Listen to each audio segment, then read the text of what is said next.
Right, this is an actual test now. I want to see if it still records while I do other crap. It says it is, so I'm going to trust it. Hey! Right, and also I can talk at a normal volume now because I'm at home. I'm not paranoid about freakazoids listening in my every stupid word. Also, the quality is going to be entirely different because this truly is a mobile edition. Mobile. It's a little joke about. I don't know where I got up to actually. Last time I cleared out this little garbage, my new favourite word. I'm just gonna try. Yeah. Why don't I? What I'm gonna do is I'm gonna do a bit of research into my own previous escapades.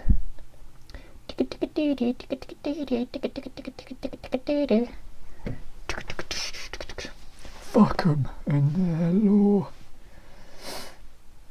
Ollie, if you ever end up re-listening to this, don't forget what you plan on doing.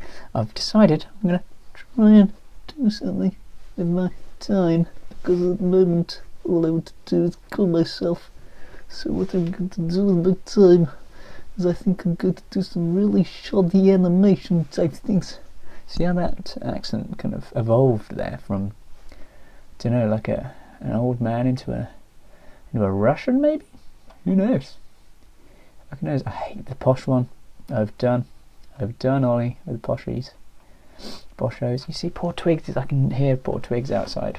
Twigs, little doggy. Oh yeah, so also going to start an actual podcast rather than just recording these for your own thingy, aren't you, Ollie? Remember that? But you don't really listen to them back yet, do you? So, how annoying. If anyone ever does happen to listen to it, maybe it's quite possible that I will die sooner than other people expected me to, and in which case they'd probably be led to finding these somehow, and they might listen to it and tear up at just the sound of my voice. Beautiful. But the real reason I'm doing these is just it's like a time stamping type thing, so that which I did poorly because a lot of these things I talked about years ago, and obviously the whole timeline of ideas means that other people would have had yeah, well, anyway, so people would have had very similar ideas and then they would have timestamped them, probably not intentionally, and it's quite a narcissistic thing to do, I suppose, to try and timestamp all your ideas and, whatever, get there first. But that's what I'm basically doing there. Also, I believe it when I said that the ideas having a lifetime was my theory, but I know I kind of built on it. I built on something that I heard on a No Such Thing as a Fish podcast a couple of years ago. So yeah, right. Let's just. I'm just gonna. Okay, I've been failing to find one of my things. All right, here we go. Okay, almost. Hang on. Okay, hang on. I said hang on. Right, here we go. This will tell me exactly where I got up to, I think. I haven't got my headphones plugged in now.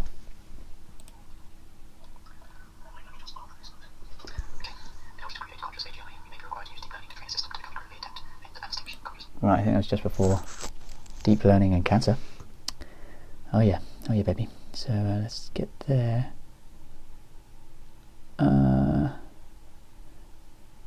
Yeah, I think it was here. Okay, use deep learning to characterize cancer susceptibility. Could look at genetic code or more broadly at blood samples. And I imagine there's probably something like that going on. I think deep learning is just being integrated into medical research more. Well, it definitely should be. Yeah, just basically, I think there's enough data around about, maybe not actually, but surely people who develop cancer have been taking blood tests, and there's got to be I imagine there's some kind of correlation between, there will be something, because I think what deep learning seems to be strongest at is recognizing patterns from large data sets, because all it is well, it literally, I looked at machine learning for a while. I started doing a bit of research into machine learning, and basically I can't remember which type it is, but there are different types of machine learning, and one of them is imagine a graph, and then you have two sets of data and you basically tell it to differentiate between two things and draw a direct line, and then it becomes better and better at assigning one thing to one side of the line. I've described that really poorly. I can't remember the guy's name who did. There are a load of MIT or something lectures on YouTube that you can watch, and some guys, he's meant to be one of the best at it, and he put a few up, and that was one of the first things he talked about, introduction to deep learning. So anyway, right, next one. Good and evil exist more on axes rather than on opposite ends of a number line, which is what I said before. With good on the x-axis and evil on the y-axis. Actions are like vectors, each with an x and y component. The perfect universe would have maximal x value and 0 y value. So yeah, basically I think vectors are a really good representation of how an action fits into this kind of universal morality type thing I was talking about ages ago. I think the reason people struggle with giving up hatred in light of no free will is somewhat justified in the act of hating someone. What? Okay, or more specifically, the idea of revenge. The idea of revenge may give a certain experience only available to that emotion. So yeah, Sam Harris, again, I seem like a bit of a fanboy, and I kind of am, but I disagree with him on a few things. I think he's probably the most, what's the word I'm looking for here? The most accurate on the topic of free will, but he basically takes it as far as to say that there's no reason to hate anyone. And he was on, I think he was a Very Bad Wizards podcast, and the Tamler guy, who I don't really like, I don't think many people do, seem to not be able to get the whole you should be able to give up hatred thing. And I originally disagree with him entirely, but upon thinking about it further, I think there may be the reason. I maintain that there shouldn't really be hatred, but I think the reason he didn't put across well enough about why he would still want to be beaten up by the parents of a kid that he killed or something when he's drunk driving is that there's an emotion attached to the feeling of hatred that might only be available to the feeling of hatred, and maybe that emotion, people want that emotion, and if it's the only way to get it, then you have to enable them to do that. Anyway, right, next one. It's about some thing for uni. It's just another thing. Double slit experiment. Why not do the single photon experiment? Don't use a detector, just shoot one photon at a time and then see where it lands on the screen. If it behaves like a wave a very small percentage of the time, it should land in a place that it could only land if it were. I don't know. Probably shouldn't talk about the whole double slit experiment and just quantum physics in general, because I literally know nothing about it. And the double slit experiment I know it's been done in so many clever ways. I looked at one where they had about 3 different. It was like a tree of things that went, and each of them had a. So it was basically a way of getting around that, it not using detectors, but also still being able to detect it, and it was quite clever. And surely someone would have done this simple idea, but I basically thought if they can fire one photon at a time, and sure, maybe I've heard people say that it's just the act of gathering the information. I'm wondering whether just letting it land on the screen, shoot one photon, let it land on the screen, and instead of then firing another photon at the same screen, have another screen. Have lots of different screens rather than using the same setup over and over again to fire at the same screen. And surely, if a particle, if the photon behaves like a wave, so you're not using a detector to see which hole it goes through or anything, but if it behaves like a wave, then it can only land in the positions where a wave would land, if you know what I mean. Well, it would land if it behaved like a wave, but if it behaved like a particle, then it can only land in those mainly 2 places. And surely, even though it would be a very low probability of it landing in the outer, the low probability ends of the wave placement, it can only land there if it behaves like a wave, right? So if you just do the same thing to an individual screen each enough times, surely at some point, if it behaves like a wave, it'll land in a place that it couldn't land if it had been active apart. That is one terrible way to describe anything, Ollie. Well done, you bloody moron. Right. This seems like it's going to be an aggressive one. If you think you have an idea of what your dream life would entail that hasn't been somebody else's and isn't in fact being lived right this moment, you are mistaken. slight overstatement. Obviously some things will only be possible given suitable technological advancement, etc. The point is, if you can't find someone whose life you'd want to live for the rest of your life, you have no hope. I can't think of a single life I'd want to live, and I think everyone else would feel the same way if they were to see it from a third-person perspective. Actually, for the people who want to be famous, I think the opposite is necessary. I'm confident the first-person experience of that particular path would deter most. I think, yeah, this was about 5 o'clock in the morning when I was on the coach home. So I'd got into quite a depressed mood. I think what actually spurred it is I was driving past the London Pride Brewery. I wasn't driving past, the coachwoman actually was driving past the London Pride Brewery, and oh no, it wasn't actually, like, it was some other, I know it was, and I just saw some guy walking to his job, like walking into the cargo bay, like just a fucking place, part of it, and it depressed me a lot. Just, I started out by thinking, oh God, how can you do that with your life? And I know people just find, oh, he'll go home to his kids, he's got to earn money so he can go home to his kids, have fun with them. But I just feel like I actually come up with a statement. There we go. Yeah, waiting to die is not living, is what I said, or is no way to live. So yeah, that's just something else. But it's just this idea that I think what I was trying to get across was, I was pretty tired, but there isn't a single life that I think so you can only aspire to a dream life, right? And if you can't come up with one, I just don't see, oh man, I can't put this across. I can't come up with anything. I don't have a dream life. So if I can't even dream of it, then what's the point of bloody trying to live it? I can't even dream something I want to live. There's no chance of me fucking stumbling across something. Yeah. I don't know why it's so hard for me to put this across when I'm speaking about it. When I first have the idea, it just seems so clear to me, and then I can't really put it across now. Anyway, next thing. Oh yeah, I think an important thing, so a lot of things I'll be talking about is when you're trying to reason someone out of their beliefs in religion and stuff, but this is just quite important for any topic really. You need to ask someone, what evidence would they actually, what evidence would be sufficient to disprove their belief? And obviously with religion, this is one of, I think there's a story about someone who said what they'd require, and then the person provided it, and obviously was just like, oh, and then blah blah blah. And it's this idea that there has to be some kind of thing that could be done to actually change your belief. Otherwise, there's no hope of you ever being able to do anything about it. So yeah, just something to keep in mind. Well, this is just an idea for a little sketchy type thing. Yeah.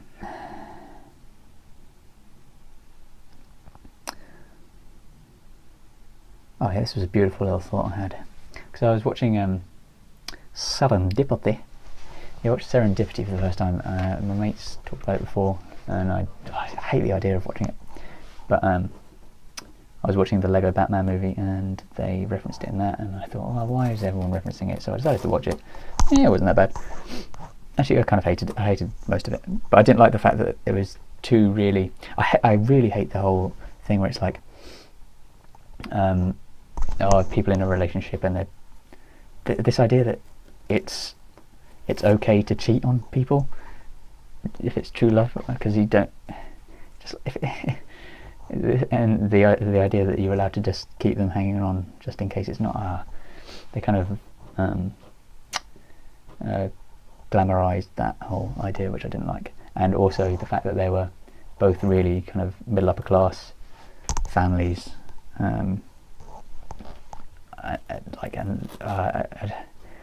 I'd quite like to see, maybe there probably are a few of these, but like a love story between chavs. And what I wrote here was the love, in terms of how it feels to those involved between two chavs, is equal to that of any other. So what I'm talking about is the actual feelings, the love. I hate talking about the word love because it evokes so many things into people's minds. But yeah, so the feelings that are felt by two people are equal no matter of their social standing or status or anything like that, because it's a matter of human biology. Come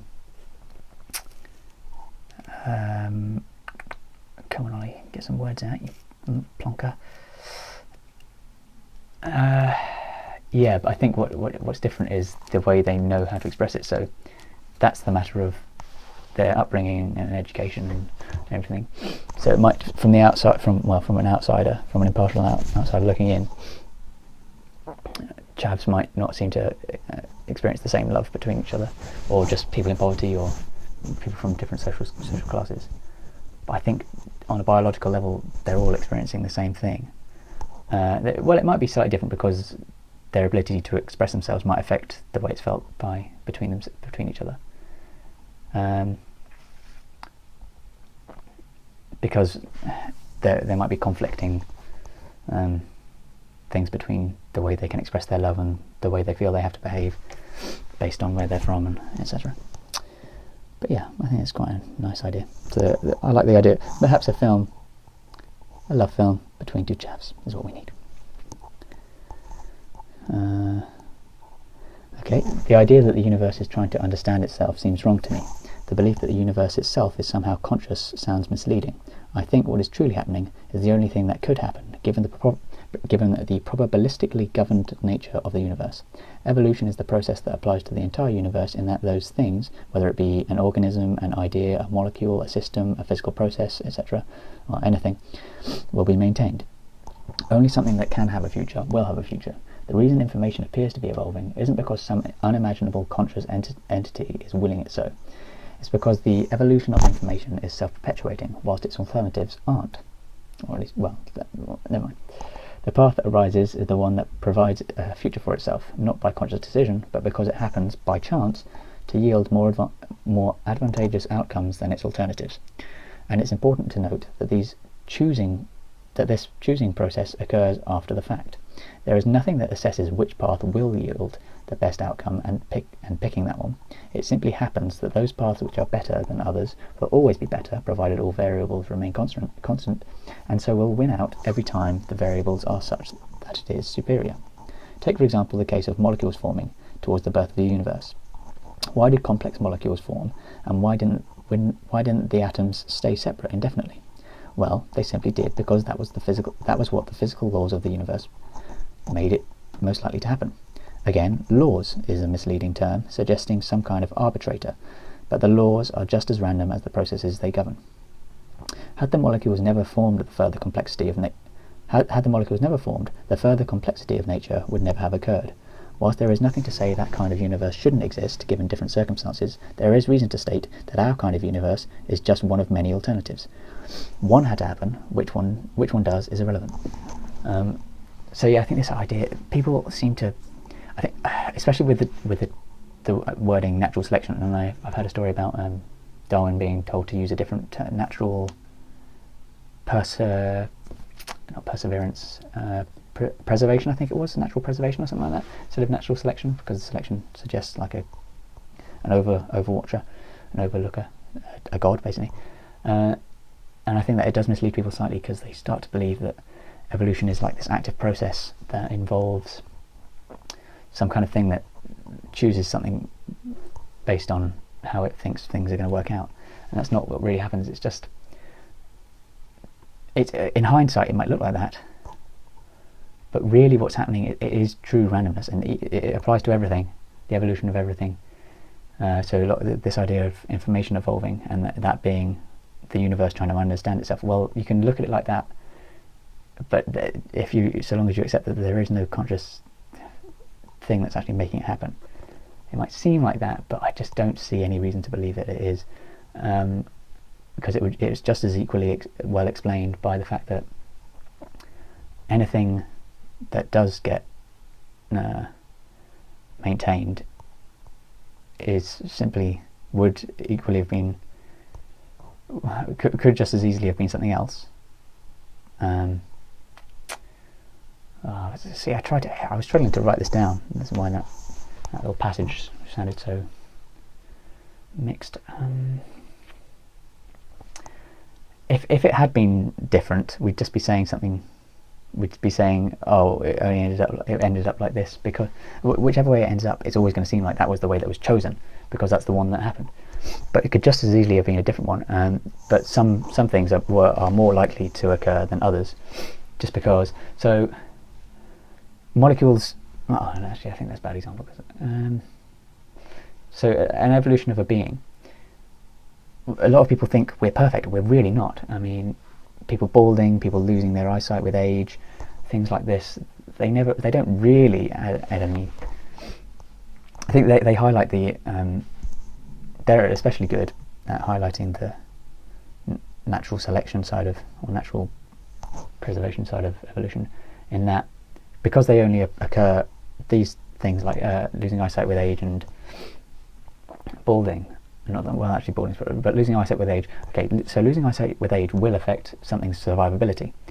So you'd think that would mean they'd have fewer children, but it doesn't tend to occur really until after a certain age. And also now that we don't tend to require things like that for survival so much. But back in the days of fighting lions, well, not to survive, it would have been quite important to have good eyesight to, you know, spot, being able to fight well and spot things at a distance.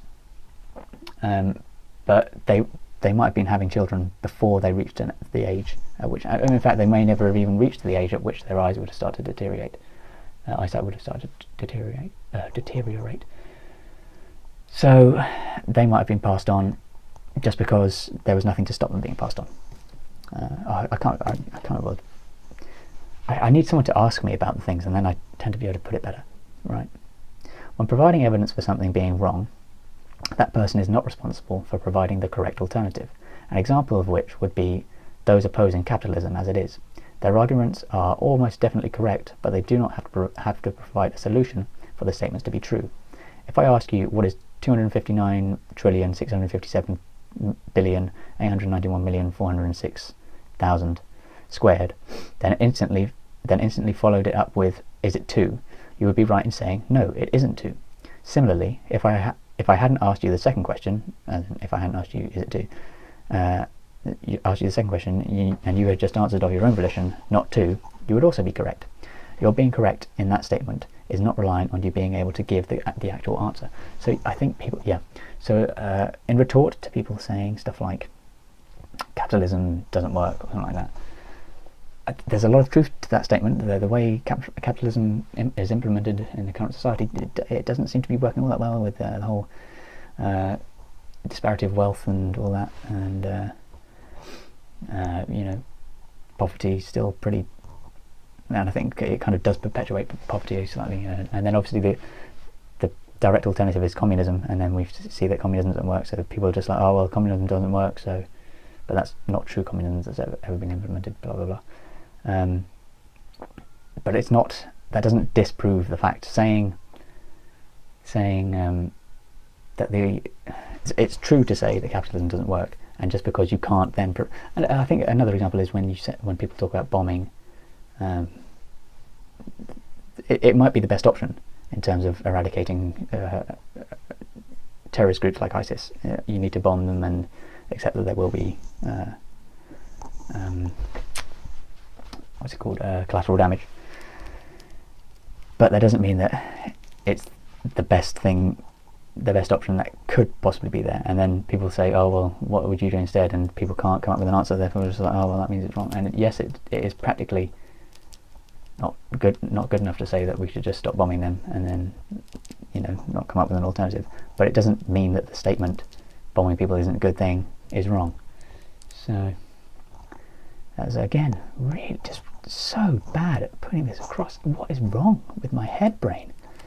Another reason Jordan Peterson's definition of truth is so silly is what of things which have no bearing on the future of humankind. The word true must still apply to whether or not it is true to say in 50 years a star 60 billion light years away will collapse in on itself. So I think what I got from Jordan Peterson's definition of truth is that things are only true if they benefit humankind in the long run, or something like that. I just don't. This just doesn't work. It really gets on my titty balls. Really gets on them, and just rubs them all up. But in a bad way. I don't like it. Stop rubbing my titty balls. No, trying to be facetious. No, I mean, well, now I'm being facetious. See, little things like this just make me want to kill myself. You know, just it's the little things. It's the little things in life that make you want to kill yourself. You know. Yeah. So then that just means the word true is taken out of, can't be used to explain things which have no bearing on human existence or human. What's the word that they always use? Human flourishing. That's right. So I mean, we need that word. We need the word true to mean something in those contexts where we're talking about things that can either be true or false, but they have no bearing. So a star imploding, you might say, oh, butterfly effect, but let's just say there is some kind of thing which has literally no bearing on the flourishing of humankind.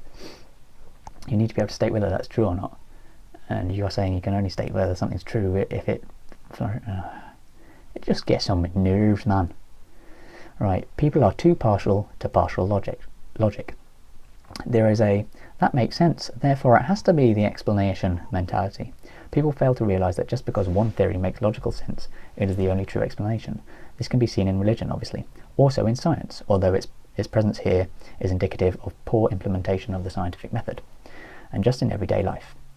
There needs to be an understanding that just because one thing might explain something doesn't mean it is true or the only explanation. So yeah, I think people, it would be great to give an example, but I see it time and again, that should mean I should be able to provide an example. It's just not I'm good at providing examples like that.